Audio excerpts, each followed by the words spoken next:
Assalamualaikum warahmatullahi wabarakatuh. Selamat pagi Bapak Ibu hebat. Salam guru penggerak. Tergerak, bergerak, dan menggerakkan. Perkenalkan, nama saya Yayu Pajarwati, calon guru penggerak angkatan 10 dari SMA Negeri 99 Jakarta. Di video ini saya ingin memaparkan demonstrasi konstekstual tentang pemikiran filosofi Ki Hajar Dewantara dengan tema pendidikan yang berpihak pada anak. Tujuan pendidikan menurut Ki Hajar Dewantara menuntun segala kodrat yang ada pada anak-anak agar mereka dapat mencapai keselamatan dan kebahagiaan yang setinggi-tingginya baik sebagai manusia maupun sebagai anggota masyarakat. Menurut Ki Hajar Dewantara, pendidikan yang berpihak pada murid adalah pendidikan yang menuntun sesuai kodratnya. Anak diberikan kebebasan namun tetap diarahkan sesuai kodrat alam dan kodrat zaman. Kodrat alam menggambarkan kekuatan potensi dan keadaan diri secara alamiah yang melekat pada peserta didik. Sedangkan kodrat zaman adalah kemampuan, potensi, kekuatan diri yang berubah sesuai dengan kondisi sosial, lingkungan budaya, dan perkembangan zaman. Guru pun harus memahami karakter murid dan harus memahami tujuan pembelajaran.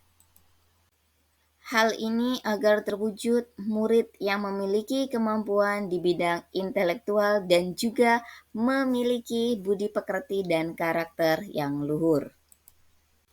Pendidikan yang berpihak pada murid harus dapat menciptakan lingkungan belajar yang memfasilitasi minat, bakat, potensi peserta didik yang dapat mengembangkan kemampuan peserta didik sesuai dengan bakatnya. Guru layaknya seorang petani, ketika menanam jagung tidaklah berharap tumbuh menjadi padi, tetapi memberi pupuk dan merawatnya agar menjadi jagung yang unggul. Konsep trilogi pendidikan Ki Hajar Dewantara yang digunakan untuk pijakan atau pedoman pendidikan adalah Ingarso Sungtulodo, Ingmatyo Mangunkarso, Tutpuri Handayani. Ingarso Sungtulodo artinya, guru harus bisa memberikan contoh dan panutan kepada peserta didiknya. Ingmatyo Mangunkarso, guru harus bisa membangkitkan semangat dalam diri murid untuk terus belajar dan melakukan inovasi.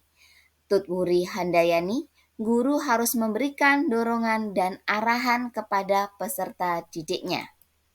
Dengan memahami semboyan, diharapkan guru mampu memberikan pendidikan yang berpihak pada murid dengan cara memberikan kemerdekaan dalam belajar, berpikir kreatif dan inovatif untuk mengembangkan ide sesuai dengan minat dan bakatnya. Selain itu juga harus selalu menyesuaikan dengan perkembangan zaman dengan memanfaatkan teknologi dalam pembelajaran. Salah satu implementasi di sekolah yang sesuai dengan kodrat alam melakukan pembiasaan budi pekerti sesuai sosiokultur masyarakat DKI. Salah satunya pembiasaan tadarus setiap pagi. Pembiasaan senam pagi yang dipimpin oleh guru olahraga dan bergantian dengan perwakilan peserta didik. Pembiasaan menyambut peserta didik dalam kegiatan 5S, salam, senyum, sapa, sopan, santun, dan membiasakan peserta didik ikut aktif dalam menjaga kebersihan sekolah. Implementasi lain dari filosofi Ki Hajar Dewantara di sekolah berdasarkan kodrat zaman adalah proses pembelajaran yang sesuai dengan pengembangan pembelajaran abad 21 melalui presentasi kelompok, meningkatkan kompetensi guru melalui pelatihan dan pembelajaran yang sesuai dengan perkembangan ilmu pengetahuan dan teknologi.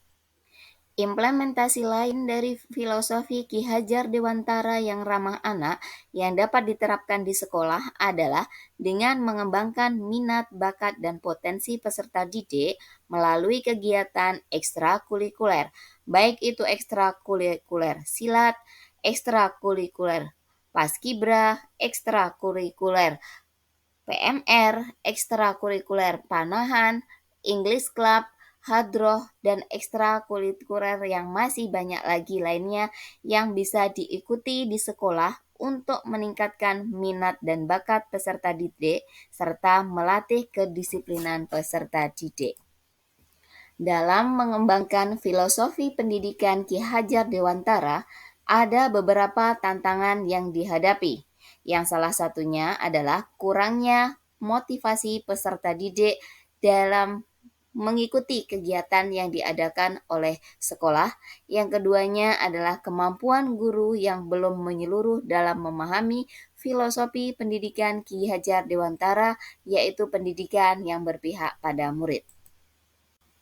Ada beberapa langkah yang dapat dijadikan solusi dalam penerapan filosofi Ki Hajar Dewantara di antaranya. Yang pertama, mengaktifkan MGMP sekolah sebagai sarana bertemu dan bertukar pikiran mengenai berbagai macam informasi dengan rekan sejawat. Yang kedua, menggunakan pembelajaran active learning yang kreatif dan inovatif yang menghasilkan pembelajaran yang berpusat pada peserta didik. Yang ketiga, guru mengikuti pelatihan-pelatihan melalui seminar, webinar, workshop, dan lain-lain untuk meningkatkan dan mengembangkan kompetensi guru. Dan yang terakhir, guru harus menjadi contoh tauladan bagi peserta didik dalam pembiasaan praktek baik di sekolah. Demikianlah demonstrasi kontekstual saya tentang filosofi Ki Hajar Dewantara. Terima kasih, salam guru penggerak.